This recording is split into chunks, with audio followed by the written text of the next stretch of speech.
Disclaimer: this video is intended for informational and entertainment purposes only. The story you are about to hear is based on real-life claims, historical records, and eyewitness accounts. Viewer discretion is advised, especially for those sensitive to paranormal topics. While we aim to present this story accurately, some details may be subject to speculation, folklore, or personal interpretation. It began in one of the most unlikely places, a lonely, windswept farmhouse on the desolate Isle of Man. The year was 1931, and while the rest of the world was reeling from economic hardship, the Irving family, tucked away in their secluded home on a hill near the village of Dalby, was dealing with something far stranger than financial woes. Something that would eventually catch the attention of journalists, psychical researchers, and skeptics alike. What started as strange tapping behind the wooden walls soon evolved into a case that would leave everyone asking the same unsettling question: what exactly was Jeff?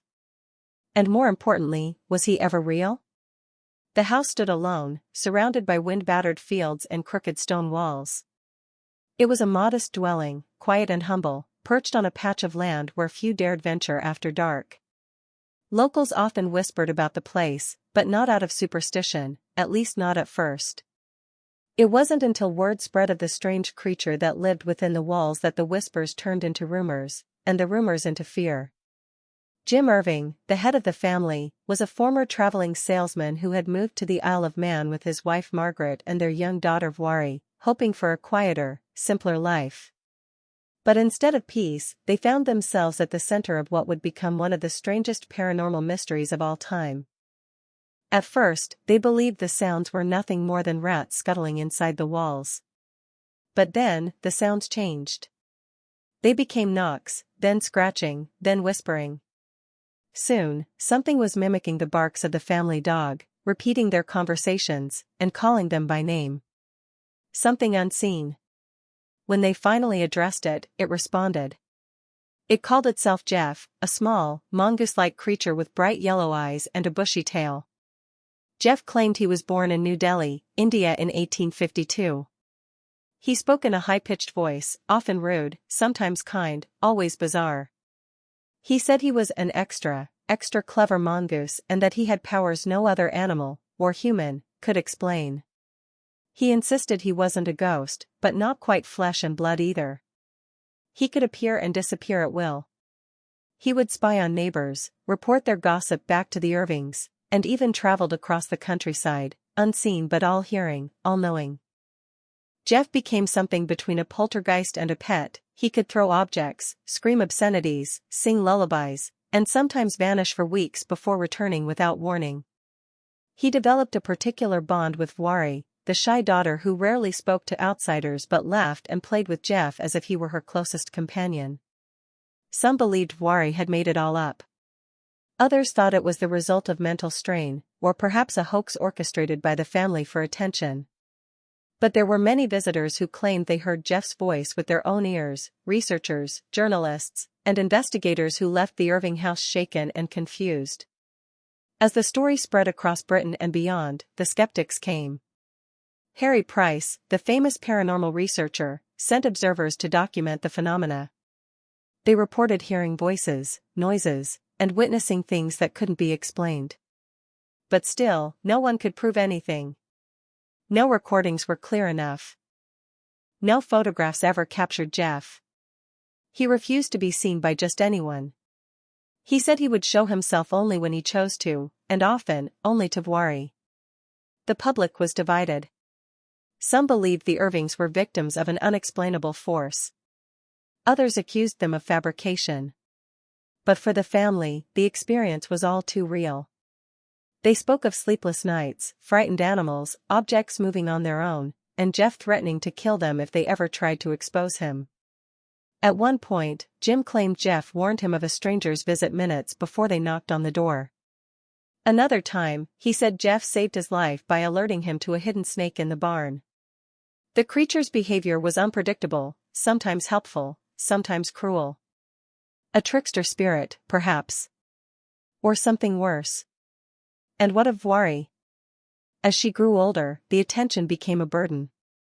She rarely spoke of Jeff in later years, brushing off questions with vague answers and uncomfortable glances. Some believed she had been the ventriloquist behind the voice all along, though no one could ever prove it. Others claimed she was merely a pawn in a much stranger game, a child who stumbled into something far beyond her understanding. One investigator described her as a quiet girl with intelligent eyes and a nervous laugh. But he also admitted that after spending the night in the Irving house, he didn't sleep at all. Even after the Irvings moved away and the house was abandoned, strange things continued to be reported in the area. Locals said they heard strange animal cries in the fields, or saw flickers of movement in the shadows just beyond the trees. A few even claimed that Jeff had followed the family to their new home, though he was heard less and less over the years, as if fading with time. By the 1970s, the case had all but slipped into obscurity, remembered only by die-hard paranormal enthusiasts and local legend keepers. But every so often, a researcher stumbles across the files, the witness statements, the eerie photographs of the old farmhouse, and the chilling quotes from Jeff himself. "I'll split the atom," he once said. "I am the fifth dimension. I am the eighth wonder of the world." So was Jeff just a hoax, the product of an overactive imagination and a house filled with isolation? Was he a ghost, a tulpa, a trickster spirit, or something no one has ever encountered before or since? The truth might have been buried with the walls of that crumbling house. But somewhere out there, perhaps on a lonely hillside where the wind still howls at night, Jeff might still be watching, waiting, laughing.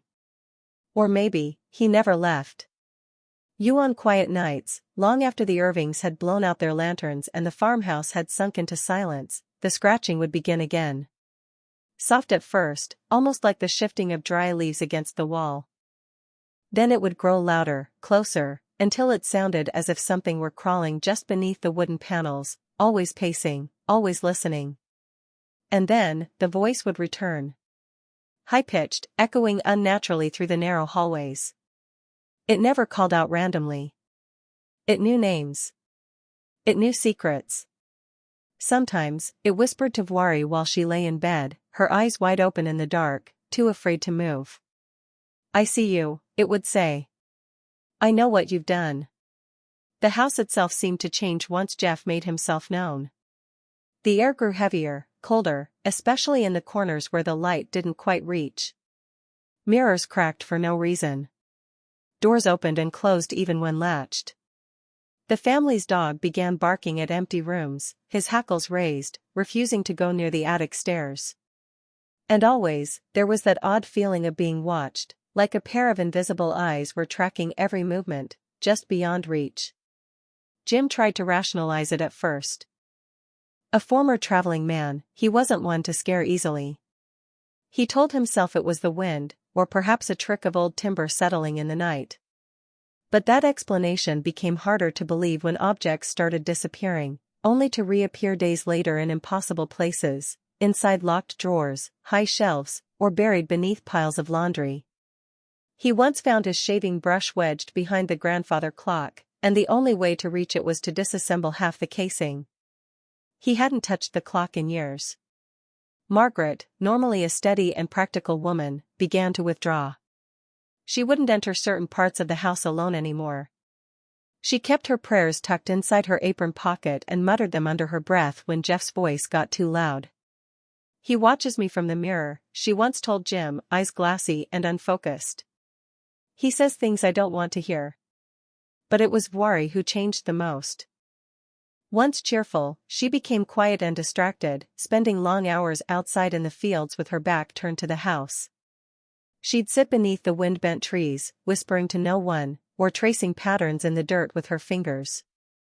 When asked what she was doing, she'd shrug and say, "Jeff likes when I draw for him." Sometimes, she'd bring home little gifts, twigs tied with string, pieces of broken pottery, feathers that didn't look like any bird native to the island. "He says they're from far away," she explained once. "From places only he remembers." Jeff had moods. Some nights, he was playful, singing strange rhymes and chattering like a child. Other nights, he was angry, banging on walls and shrieking at the family to leave. He seemed to know when they were scared, and he fed off it. Once, Jim shouted at him to stop tormenting his daughter. The next morning, every dish in the kitchen had been shattered, as if tossed against the walls by invisible hands. Written in flour across the table were the words, "You don't tell me what to do, Jimmy boy." Despite everything, the Irvings never truly felt they could leave. Their livelihood was tied to the farm, and their reputation to the strange events unfolding inside it. Some neighbors had started avoiding them, others came only to gossip or pry. Word had gotten out, and curiosity seekers began showing up uninvited, hoping to hear Jeff speak. Sometimes he would. He'd mimic their voices perfectly, mock them, even call them out for things they'd done that no one else should have known about. It was as though he could reach inside their minds and pull out their darkest thoughts. One visitor, a skeptical clergyman, challenged Jeff directly, demanding that he prove himself. The creature responded by recounting a private confession the man had made decades earlier, something so specific, so personal, that the man went pale and left without another word. He never spoke of the encounter again. Researchers began filing reports, sketching diagrams of the house, and attempting to locate the source of the voice. They inspected the walls, the floorboards, the attic space. Some believed Wari was behind it all, throwing her voice, manipulating her family, perhaps unknowingly. But none of their equipment picked up wires, holes, or any mechanical trickery.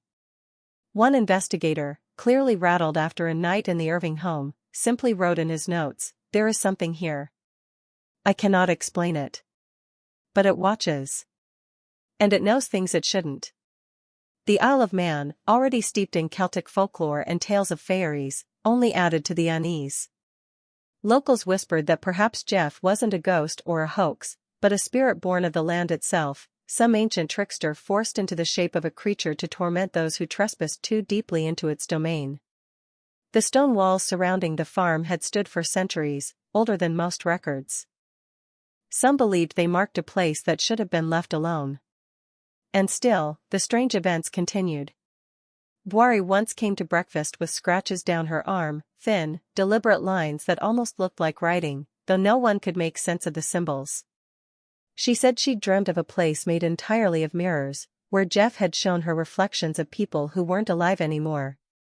"He says that's where he lives when he's not here," she told her parents, her voice flat. In between the reflections. In the cracks. One cold evening, Jim decided to burn an old journal he found in the attic. It had belonged to a previous owner, long since passed, filled with faded notes and strange symbols not unlike the ones Wari had described. That night, Jeff didn't speak. He screamed. A bone-chilling, inhuman scream that lasted for hours and echoed through the walls like it was coming from every direction at once. The dog clawed at the door, trying to escape. Margaret wept silently by the fireplace. The air turned bitterly cold. And in the morning, all the windows on the ground floor were cracked. Jim buried the ashes of the journal in the yard and never mentioned it again. People ask now, decades later, why the Irvings didn't just leave. But perhaps the real question is, would it have mattered?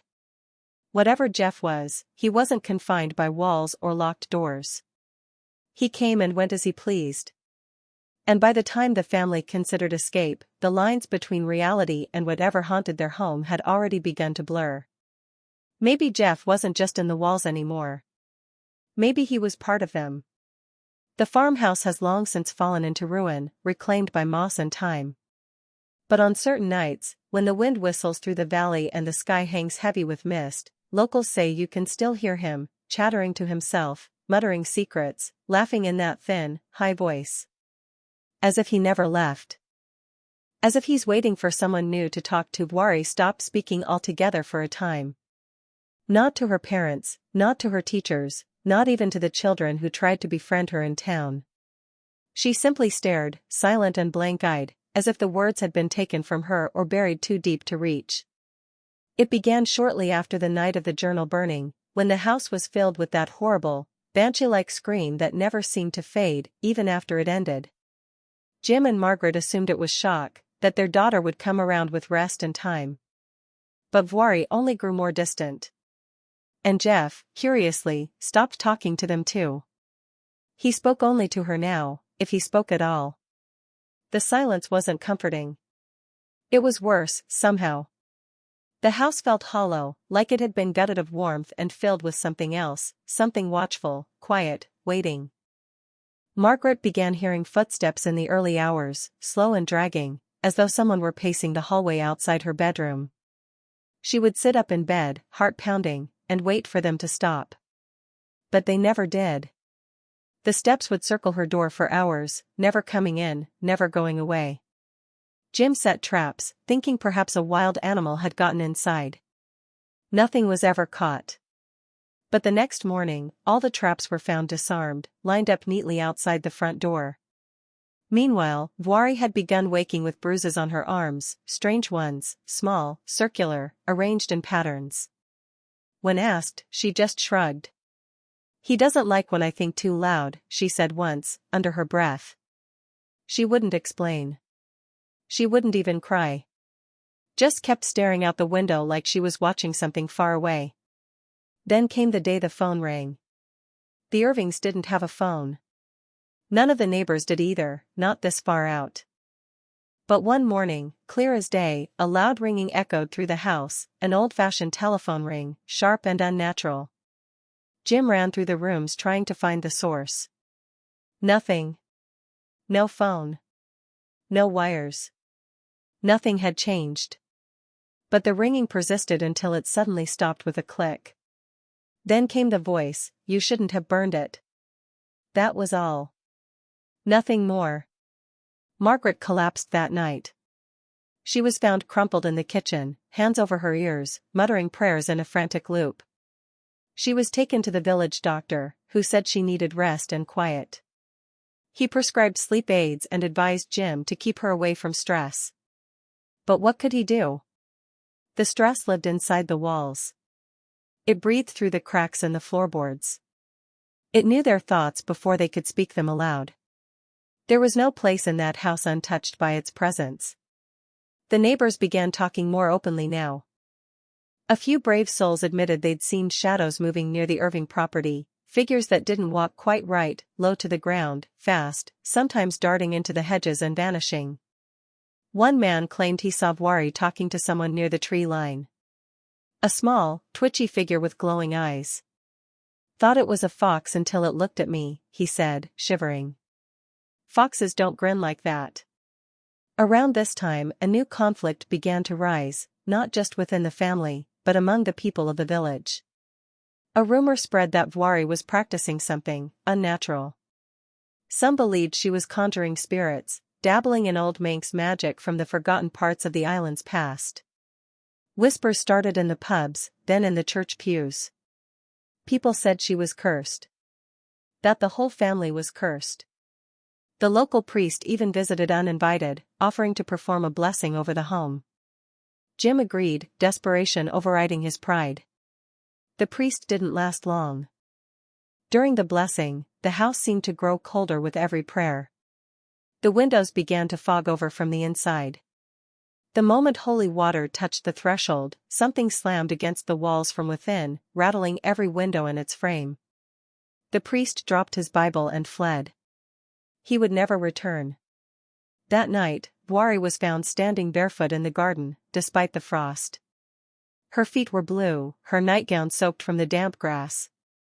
Jim rushed out to bring her inside, but when he touched her, she screamed, not in pain, but in fury. "Don't touch me. He'll see," she shouted, before going limp in his arms. Jim was breaking down. His face grew gaunt, his hands trembled constantly. He started keeping a rifle by his chair, though what he thought he could shoot was anyone's guess. He began writing in a notebook, trying to document the sounds, the phrases, the incidents, trying to make sense of something that refused to follow any rules. On one page, written in shaking ink, were just 5 words, repeated over and over: "He knows I'm afraid."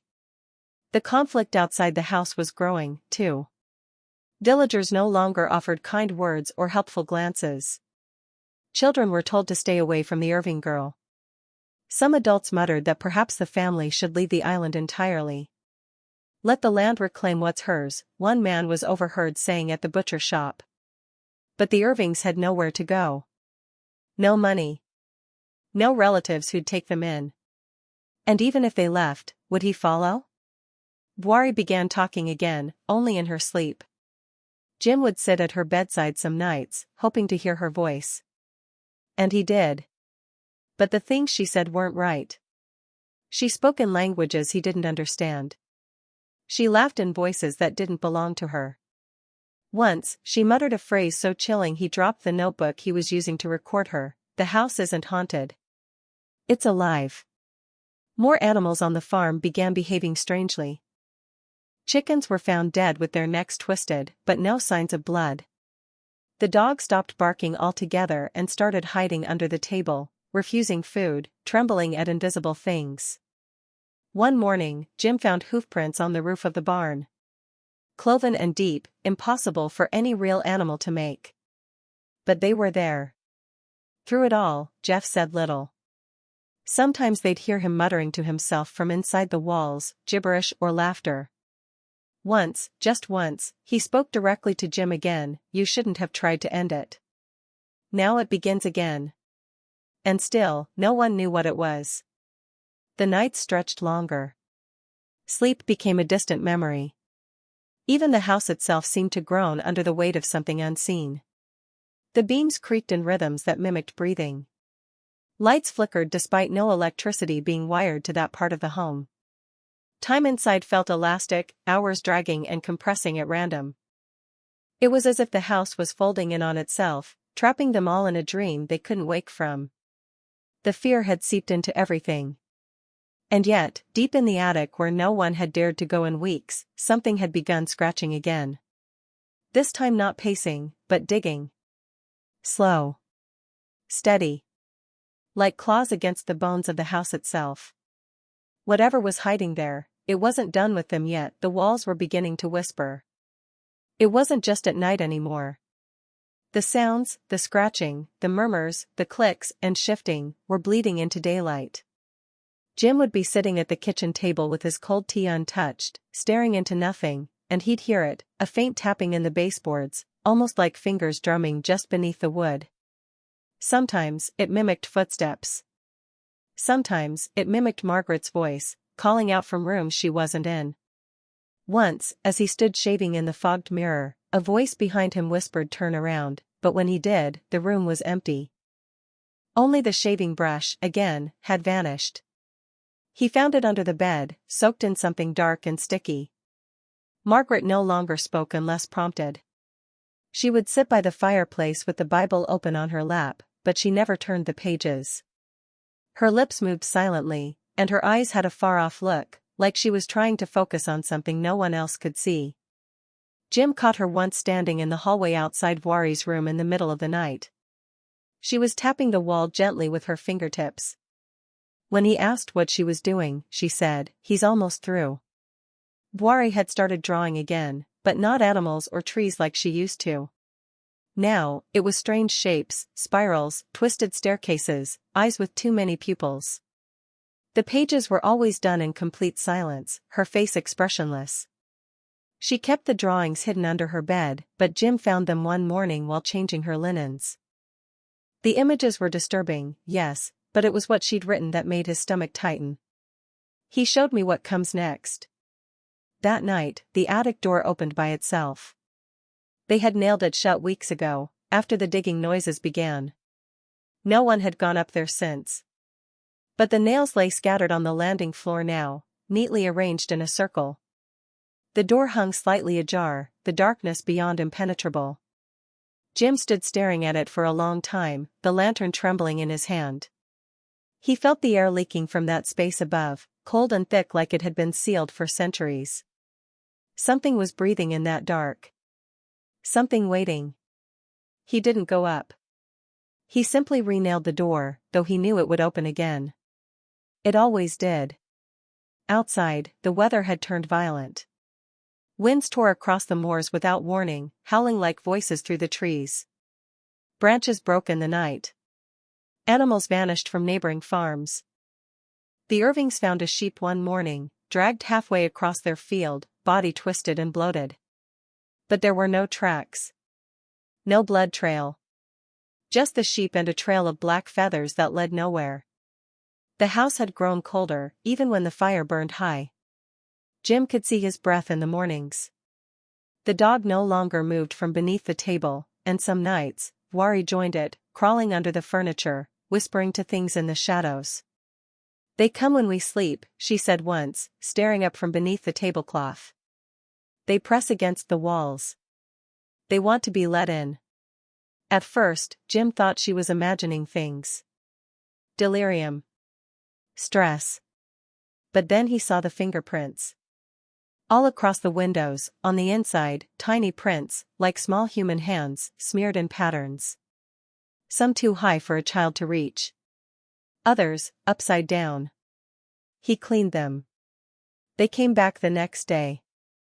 The radio that hadn't worked in years began playing static on its own. Sometimes, if they listened closely, a voice would flicker through the noise. It didn't speak in words. It hissed, sometimes groaned, as if something were pressing against the static from the other side. Jim tried to dismantle it. He pulled out the wiring, removed the batteries. The next night, it switched on again, louder than ever. He smashed it with an axe. But at 3:17 a.m., they all woke up to it blaring from somewhere inside the house. Margaret screamed for the first time in weeks. Wari's drawings became more detailed. The staircases now had people on them, figures with blurred faces, arms too long, necks too thin. One figure appeared again and again, small, hunched, always smiling. In one drawing, it was holding hands with a girl who looked unmistakably like her. "He said I'm the only one who listens," she whispered when Jim tried to take the sketchbook. "He said I'll be like him soon." The villagers had stopped coming altogether. Even the post stopped arriving. A fog hung thick around the property now, clinging to the fields like a curse. Birds wouldn't land on the roof anymore. The family was alone, truly alone, with something that never rested, never left. The silence inside was constant, suffocating, filled with an undercurrent of something else. A hum in the walls. A pressure behind the eyes. Then came the knocking. 3 knocks. Always 3. Always at different doors. Sometimes at once. They started at dusk. Then they came in the early morning. Then in the middle of the day. No one was ever there. Jim tried watching from the window, rifle in hand.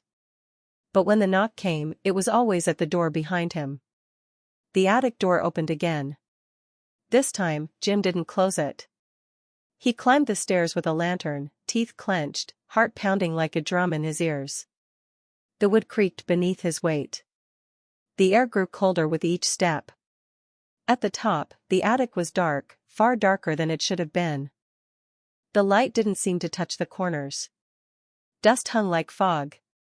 But the smell hit him first, rot, wet earth, and something sour. And then he saw the hole. In the far corner, where the floorboards had been pried up, was a narrow opening. Something had burrowed downward, into the very bones of the house. The dirt had been clawed, not dug. Deep grooves in the shape of fingers. Something had come through the floor. Or was trying to go deeper. Just above the hole, carved into the beam, where the same Jim backed away from the hole, the breath caught in his chest like a knot. The beam above seemed to pull slightly in the lantern light, the carved symbols shimmering with an oily sheen that didn't make sense. It felt alive, like the house was breathing through the floor, through the walls, through him. He wanted to run. Every part of his body screamed for it. But something behind him shifted, barely audible, just the faintest scrape of wood against wood. He turned slowly, raising the lantern. The attic was no longer empty. At first, it looked like a shadow, too tall, too thin, barely distinguishable from the dark around it. But then it moved, twitching slightly, as if it had just noticed him. Jim froze. The figure tilted its head. Its joints cracked unnaturally, like branches snapping in cold wind. The mouth stretched open, but no sound came out. It didn't need to. Jim felt it, like a low vibration under his skin, buzzing in his teeth, clawing at the back of his mind. It was like being screamed at without hearing a single word. And then it was gone. Just like that. A blink, a shift in the air, and the attic was empty again. Except the hole was wider now. He didn't remember running down the stairs, only that he found himself outside the attic door, panting, shaking, as the house groaned behind him like it had swallowed something. Margaret was standing at the bottom of the stairs, staring up at him. "You saw him," she said, not asking, just knowing.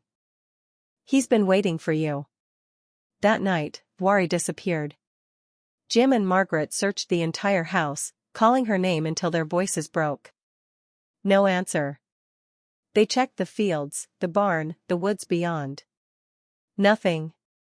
Not even footprints in the soil.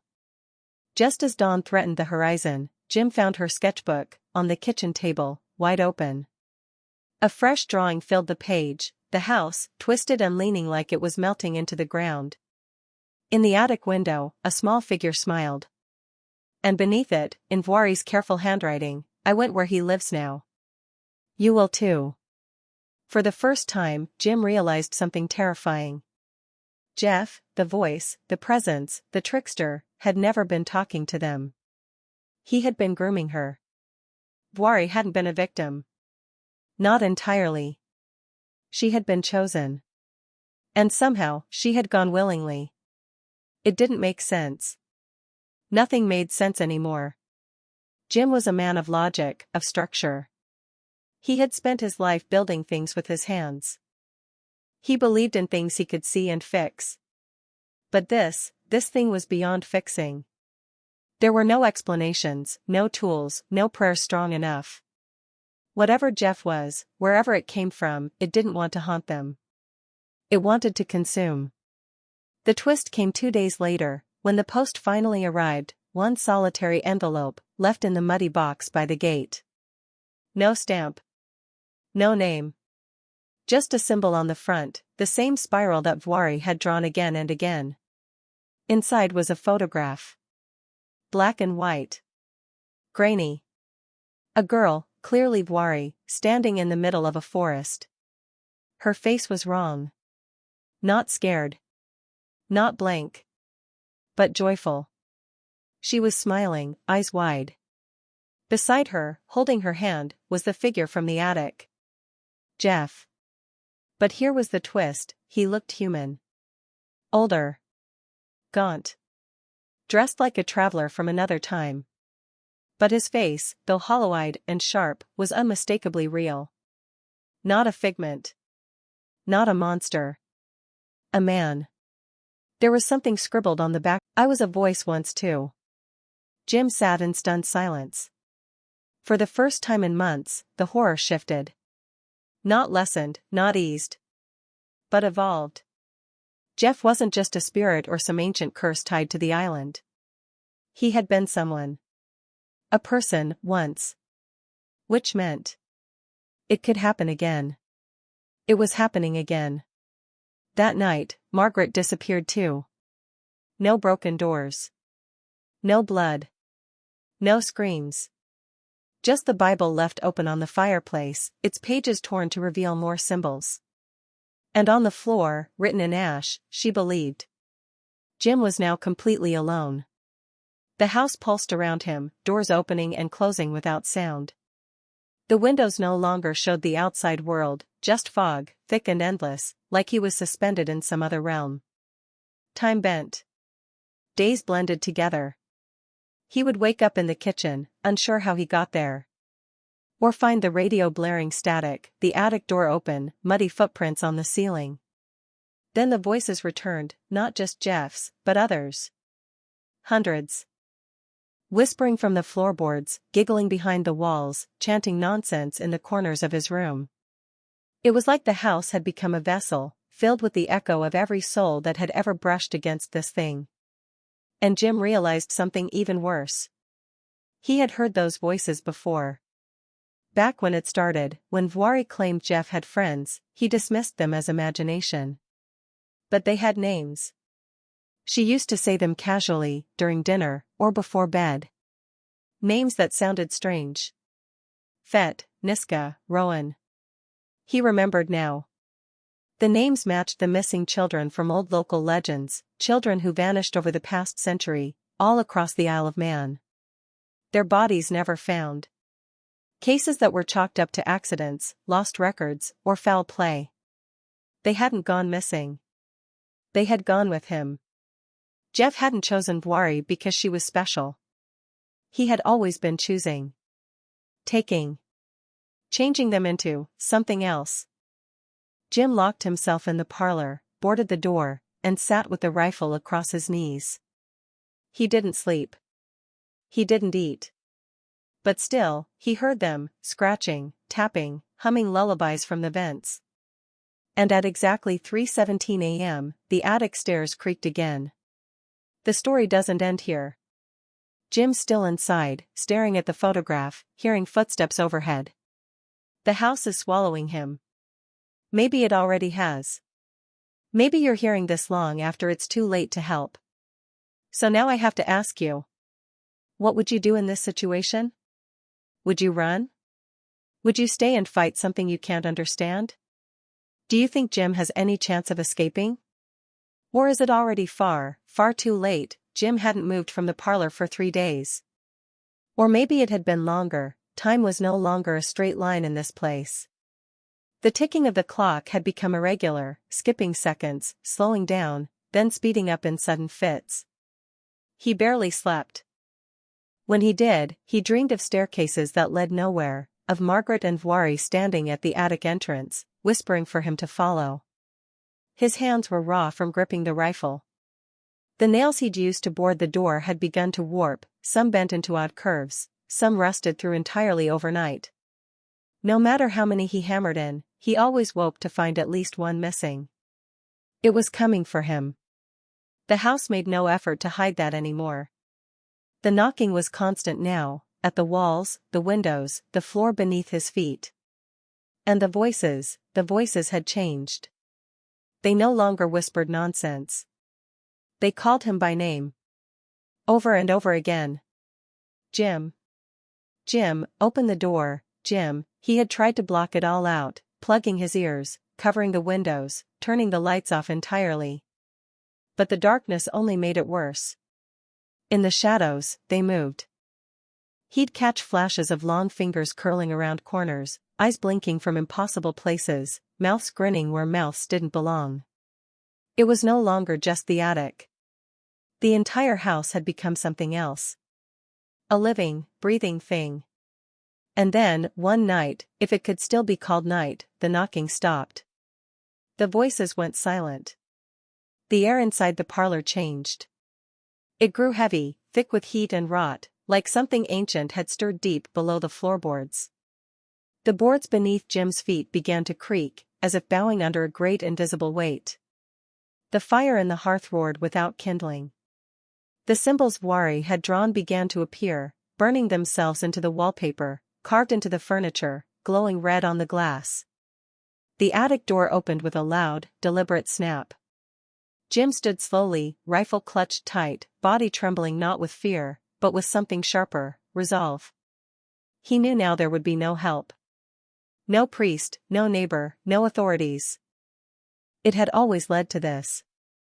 He was the last. Whatever had taken his daughter, his wife, it wasn't finished. And it wouldn't stop unless he ended it himself. He climbed the stairs one last time. Each step felt heavier than the last, as if the house were trying to pull him backward, like roots had wrapped around his legs. The air turned icy, then hot, then sour. When he reached the top, the attic door was wide open, gaping like a mouth. And inside, silence. No movement. No shadows. Just that same smell, wet dirt, iron, and decay. He stepped in. The hole in the floor was massive now.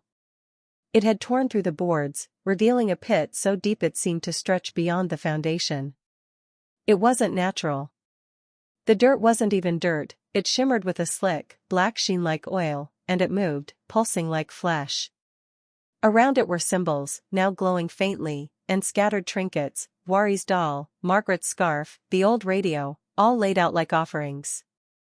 Then, from the hole, came a sound. Not a growl. Not a whisper. Laughter. High-pitched, crackling, inhuman laughter that echoed off the walls and into Jim's skull. It was joyous. Mocking. Celebratory. He raised the rifle, heart thundering, and aimed into the pit. "I don't know what you are," he said aloud, voice cracking. "But you can't have me." The laughter stopped. A long, slithering silence followed.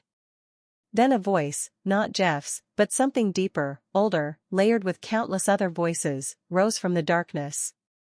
"You already belong to me." The floor beneath him cracked. Jim fired.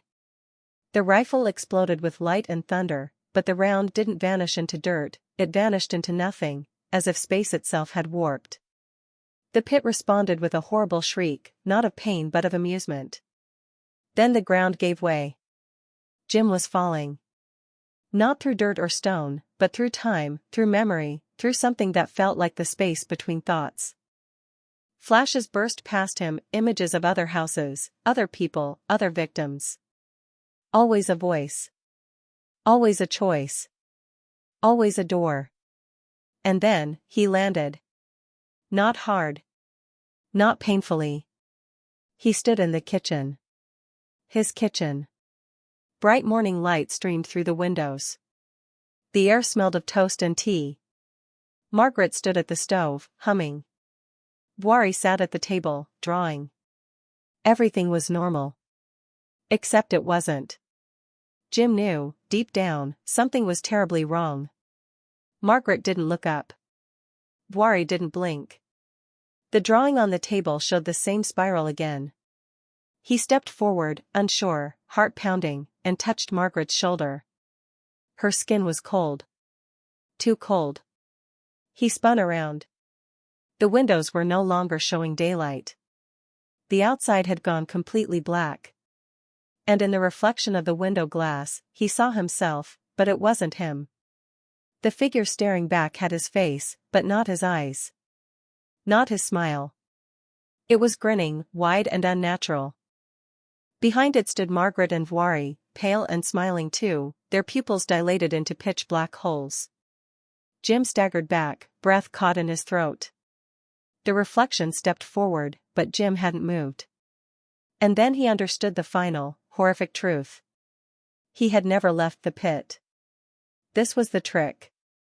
The last illusion. Jeff hadn't needed to kill anyone. It replaced them. Took their faces, their voices, their memories. Each time someone disappeared, they were absorbed into the thing, and something came back in their place. Something that looked like them. Something that could pretend, that could fool. Just long enough to pull others in. He turned to run, but the kitchen was gone.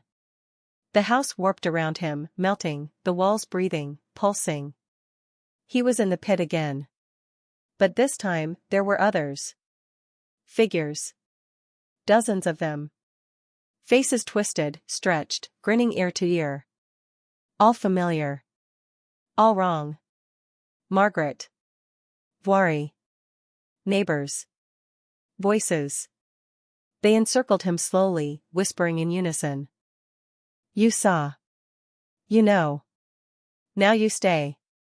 Jim screamed. He fired again. And again. But the rifle only clicked now, useless. His legs collapsed under him as the figures surged closer, their mouths opening wider than they should, revealing rows of glistening, needle-like teeth. One by one, they touched him, hands like ice, like stone, like ash. And everything froze. There was one final sound. A voice, his own, whispering, "I'm home." Then darkness. But the story doesn't end there. The Irving house still stands. Locals say it's cursed. Some say it's haunted. But most say nothing at all. The property is overgrown now, rotting and silent. But late at night, if the wind is still, people claim they hear voices, soft and strange, laughing through the trees. And once, not long ago, a hiker found something just outside the broken gate, an old photograph. A family of 3, smiling. Except the eyes were missing. And written on the back, in faded ink, "Would you like to hear a voice?" So now, I ask you. What would you do if you found that house? Would you go inside? Would you trust the voices? Do you think anyone really leaves once they enter? Or is the next story already waiting for you? They found the Irving house completely empty. Weeks had passed since anyone had last seen Jim Irving. A neighbor, worried about the silence and the overgrown path, finally contacted the local constable. When they entered the house, it was as if time had stopped. Dust coated every surface. The furniture was in place, but faded and crumbling. Cups sat half full on the kitchen counter, their contents long evaporated. A rifle lay on the parlor floor, rusted and cold. But there was no sign of Jim. No body. No blood. No footprints leading away. Only one thing seemed new. On the attic floor, carved directly into the wood with something sharp, was a single sentence, *, "He talks through me now." *, no one wanted to go near the house after that. Officially, the case was closed as another disappearance. Locals chalked it up to madness or isolation. Some blamed the grief, losing his daughter, then his wife. Others said Jim had simply wandered into the hills and never returned. But those who knew the family, who remembered the stories, the whispers of a voice in the walls, knew better. And they weren't wrong. Because Jim hadn't left. At least, not in the way anyone hoped. 1 year later, a university student writing her thesis on obscure paranormal folklore visited the Isle of Man. She'd come across the case of Jeff, the talking mongoose, and dismissed it as an old prank. But when she discovered how many disappearances were tied to the Irving farm over the decades, she grew curious. She managed to find the house. Locals warned her not to go. She went anyway. She brought a digital recorder and a thermal camera. What she captured was never released to the public, but the recovered audio leaked online weeks later. Most wrote it off as a hoax, but those who listened closely noticed something strange. In the middle of the static, among the wind and creaking wood, there was a voice. Not a growl. Not a scream. A laugh. And then, barely audible, a man's voice. *, "I'm not Jim anymore." *, the student was never seen again. Her camera was found, though, inside the house, still recording, still pointing toward the attic stairs.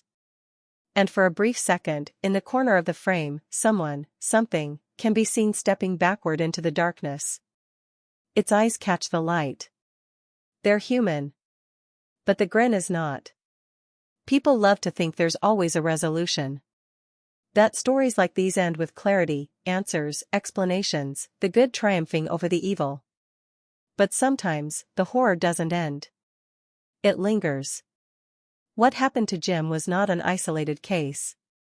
If the symbols burned into the wood and the whispers in the walls are to be believed, Jeff was never just a ghost. He wasn't even a spirit in the traditional sense. He was a fragment, an echo of something far older. A parasite of the voice. Something that wants to be heard. That needs a listener.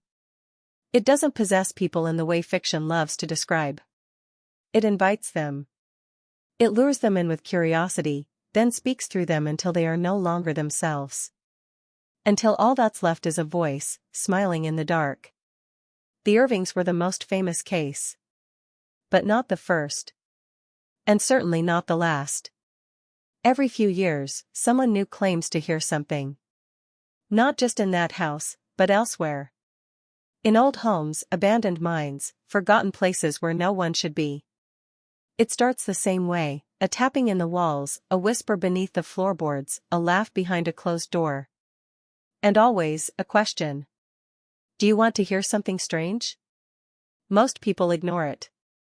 But the ones who listen? They never quite come back. As for the Irving house, nature has almost swallowed it whole now. Trees have pressed against its sides, the roof collapsed in one corner. But at night, if you stand just close enough to the edge of the path, you might see a light flicker in the attic window. A dim, golden glow, like someone holding a lantern just behind the glass. Locals say if you knock 3 times on the door, you'll hear a voice on the other side. And if you answer it? Well, maybe you become the next voice in the wall. Maybe you're already listening too closely. So now that you've heard the story, tell me. What would you do if you found yourself alone in a house like that? If something whispered your name? Would you run? Would you knock? Would you listen? Or have you already heard your first word from Jeff? Comment below what you would do. Do you think Jim is still in there, trapped inside the walls? Or is something else wearing his skin, smiling with his teeth, waiting to be let out? And if you want a sequel, just say the word. He's still listening. If you've made it this far, maybe you've already heard the voice. Maybe you've felt it too, that cold breath on the back of your neck when no one's there, that strange sense that something is just behind the door, listening, watching, waiting. If this story made you think twice before turning off the lights tonight, if it made you wonder what's hiding behind the silence in your own home, then this tale has done its job. But the story doesn't end here. At Horror True Stories, we bring you real accounts, stories too strange to be fiction, too chilling to forget. These are the tales people whisper about but never fully explain. And sometimes, those whispers are the only warning you'll ever get. So if you're drawn to the shadows, if you crave the tension of a mystery that stays with you long after the video ends, click the like button. It tells us you want more. Leave a comment and tell us, do you believe Jim ever escaped? Was Jeff just a voice, or something much darker? And most importantly, subscribe to the channel. Because the next story could drop any time, and you won't want to miss it when it does. It might be about a place you know. A voice you've heard. A shadow you've seen before but tried to forget.